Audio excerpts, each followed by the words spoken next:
Men in Black, c'était un film spectaculaire. Ses lunettes noires, ses costumes impeccables, ses mallettes argentées et ses expressions impassibles d'agents qui débarquaient chez les gens avec des appareils pour effacer les souvenirs.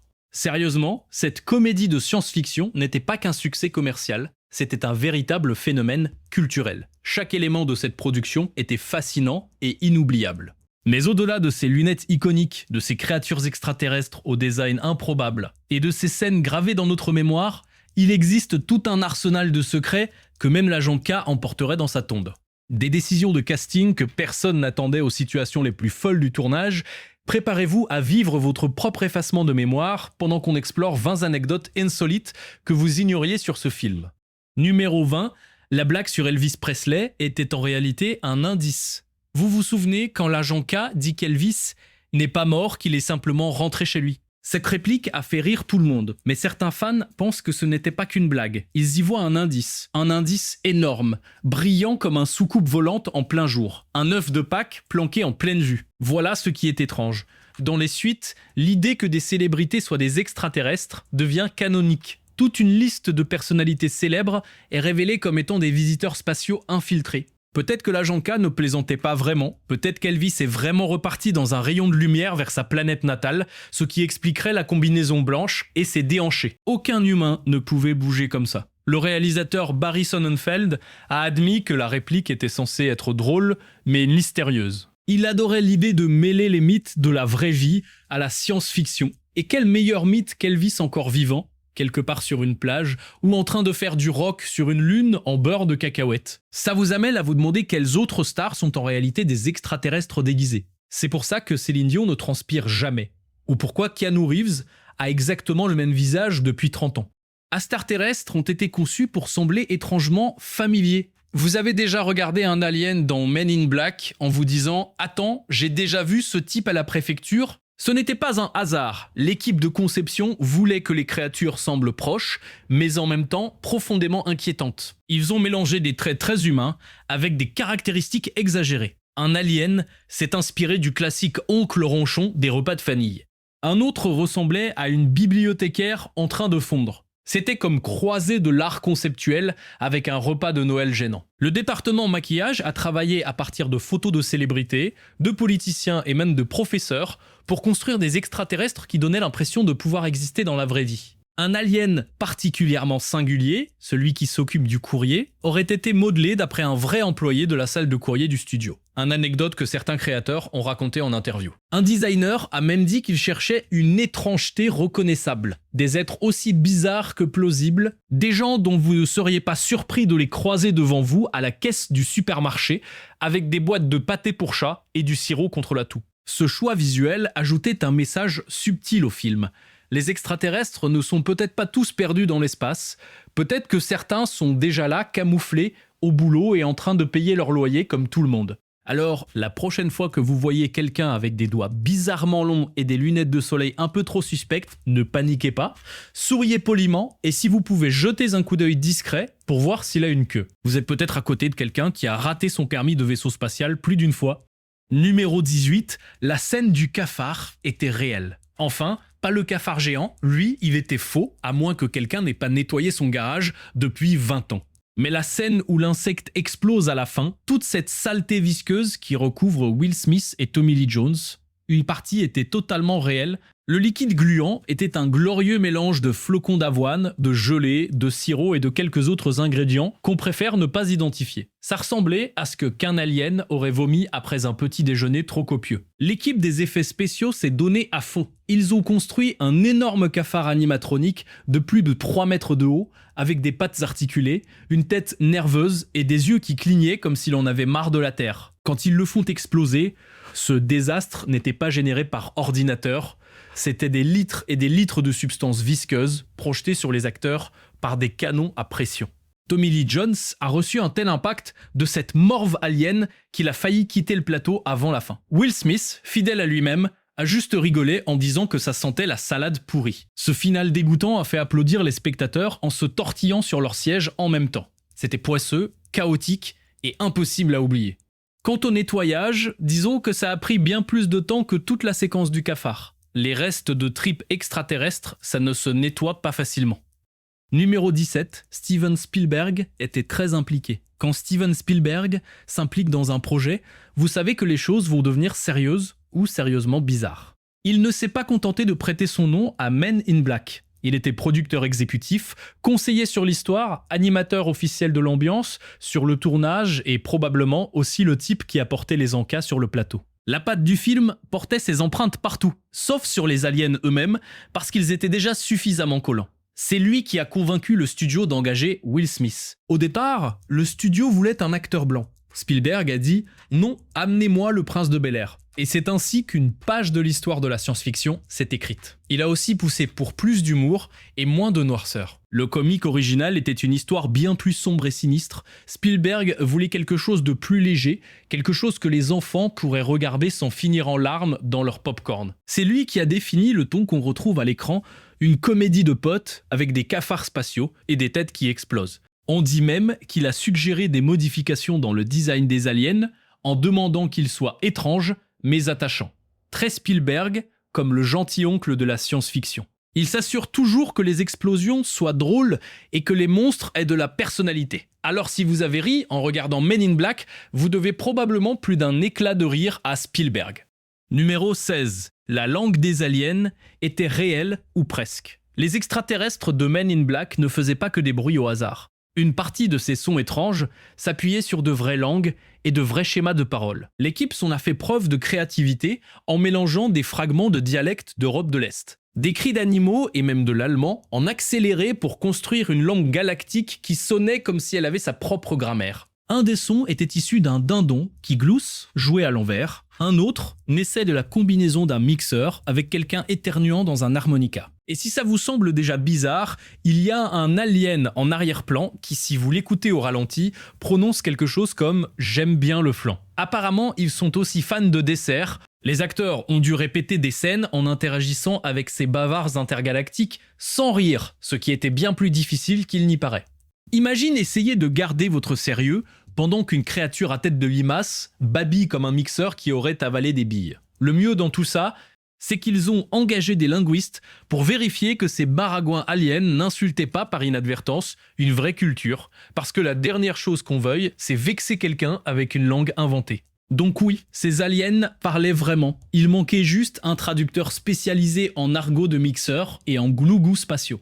Numéro 15. Le neutraliseur s'est inspiré d'un flash d'appareil photo. Vous imaginez que l'iconique dispositif d'effacement de mémoire avec son éclair rouge est né dans un laboratoire futuriste. Eh bien non, il s'est inspiré d'un simple ampoule de flash, ces vieux flashs d'appareil photo qui faisaient cligner tout le monde comme s'ils regardaient directement le soleil. Le réalisateur Barry Sonnenfeld a pensé « Et si cet éblouissement pouvait effacer toute votre après-midi ?» Le design du neutraliseur était simple, élégant et totalement fictif, mais l'idée fonctionnait tellement bien que n'importe qui aurait voulu en avoir un. Imaginez l'utiliser avec votre patron après une mauvaise réunion, ou sur vous-même après avoir regardé une émission de télé-réalité particulièrement embarrassante. L'équipe sans lui a donné ce bourdonnement si satisfaisant qui le rendait crédible.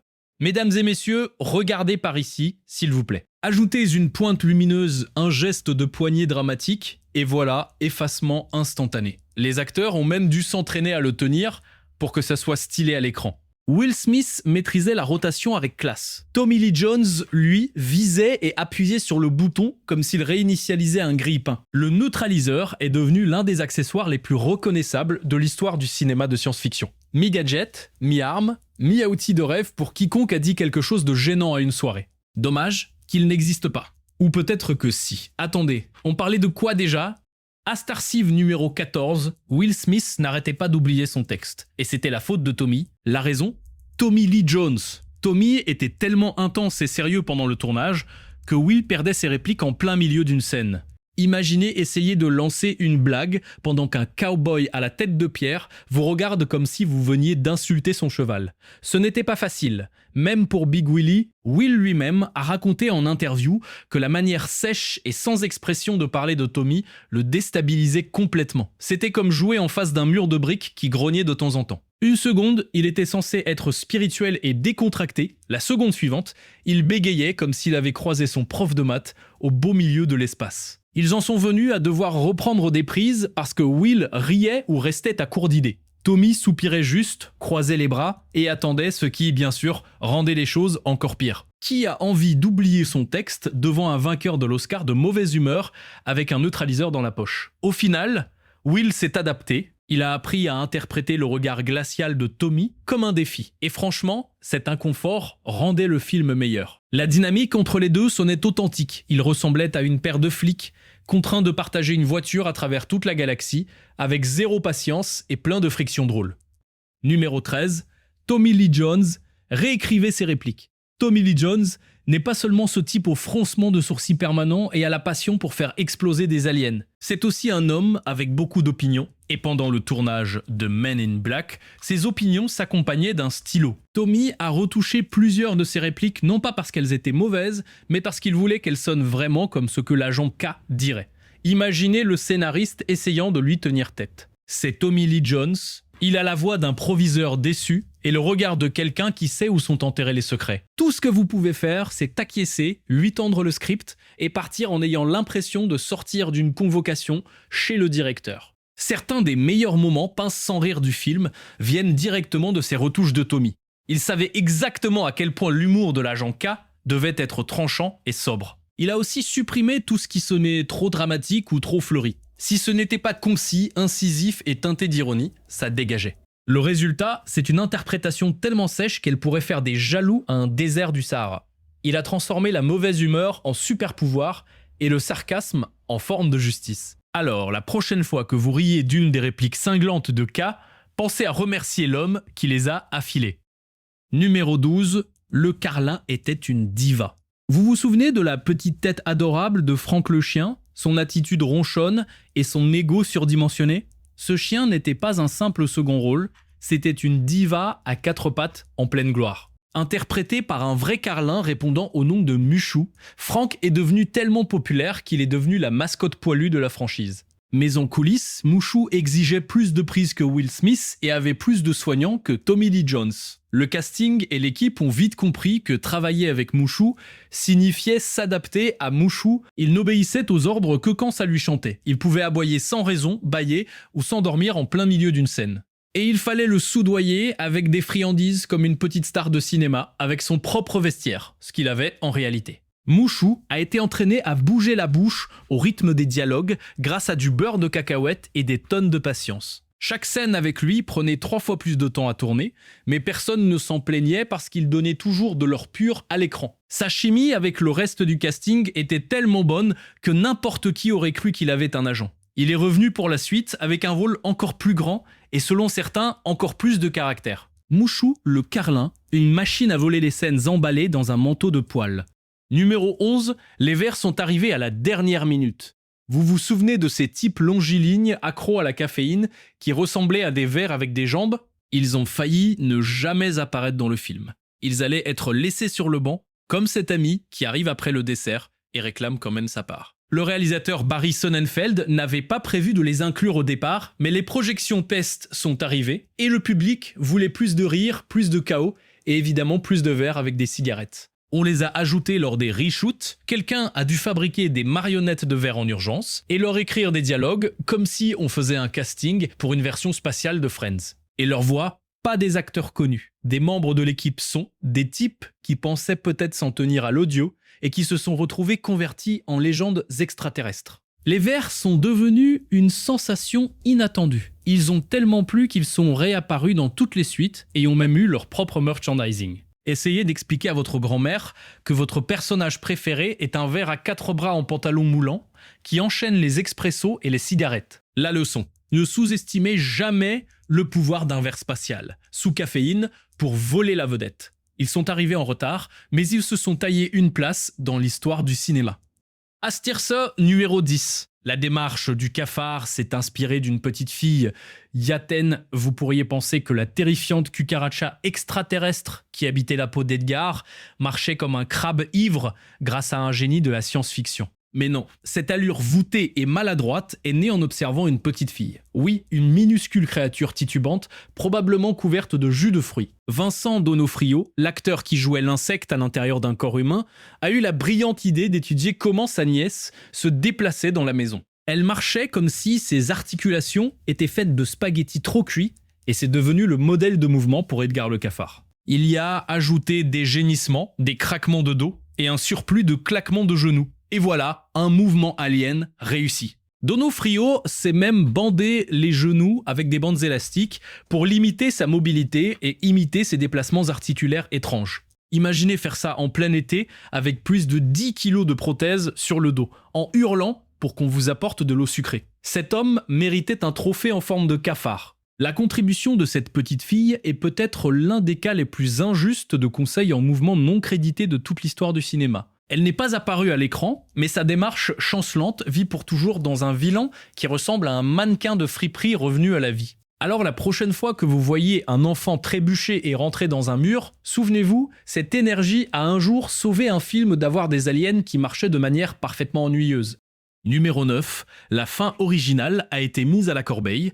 Même si c'est difficile à croire, le dénouement de Men in Black devait être très différent au départ. Au lieu d'un combat explosif contre un insecte géant et d'un effacement de mémoire monumental, la conclusion prévue montrait un énorme alien philosophe avec des lèvres démesurées qui sortait un discours très sérieux. En gros, au lieu de l'action, on avait droit à un monologue existentiel d'une tête flottante qui ressemblait à une version cosmique de Monsieur Patate. Le réalisateur Barry Sonnenfeld lui-même a reconnu que ce climax ne fonctionnait pas. Dans cette version, une espèce appelée les Archiens se mettait à déverser tellement de sagesse sur la manière de sauver des galaxies qu'elle aurait presque endormi l'agent J. Les projections tests ont clairement montré que la thérapie spatiale ne prenait pas, alors ils ont balancé l'idée dans un trou de verre.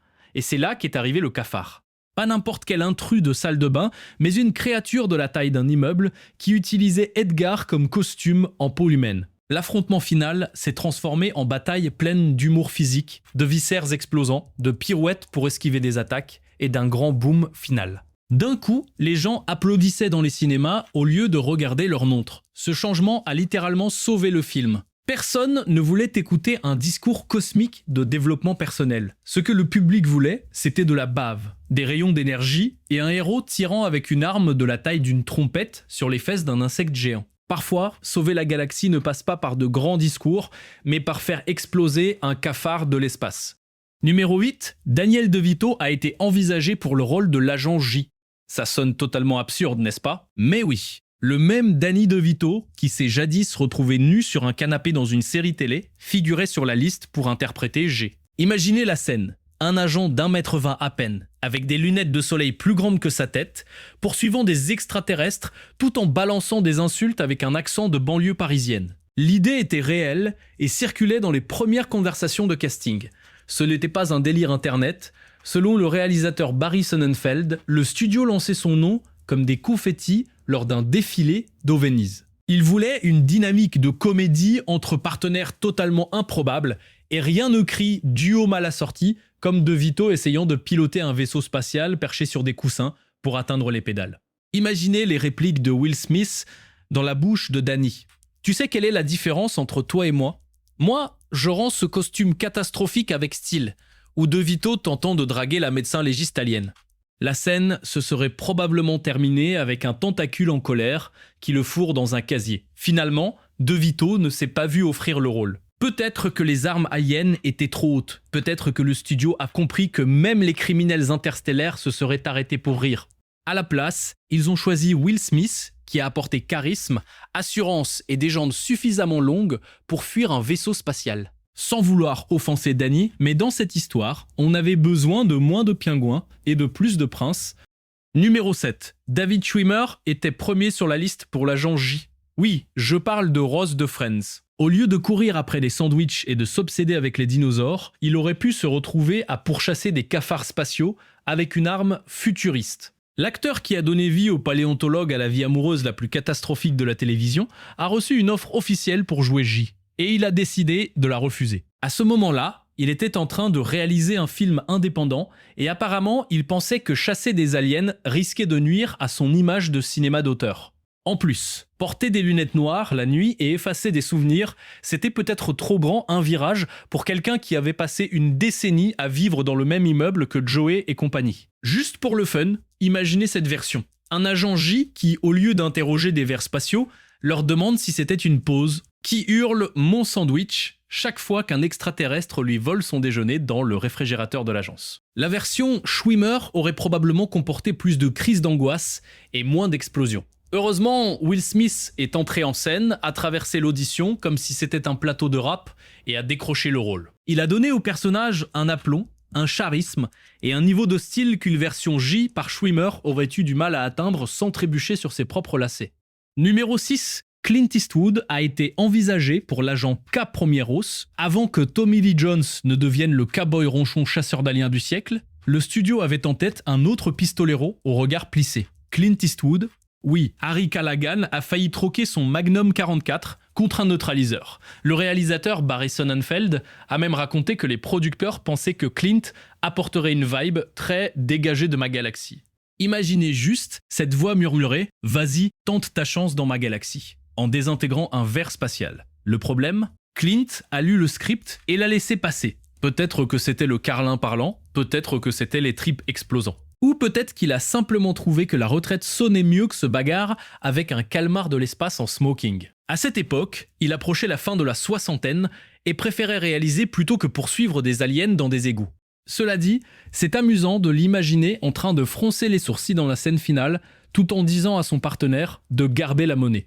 Finalement, Tommy Lee Jones a pris le relais avec cette expression imperturbable qui hurlait « Je vais frapper un cafard ». Il a cloué les répliques au sol, équilibré l'énergie de Will Smith comme un beau-père perpétuellement agacé et transformé l'agent K en personnage légendaire. Clint Eastwood était peut-être trop dur pour se faire arroser de jus d'insecte. Heureusement qu'il a dit non, le film avait besoin de plus de sarcasme et de moins de regards plissés.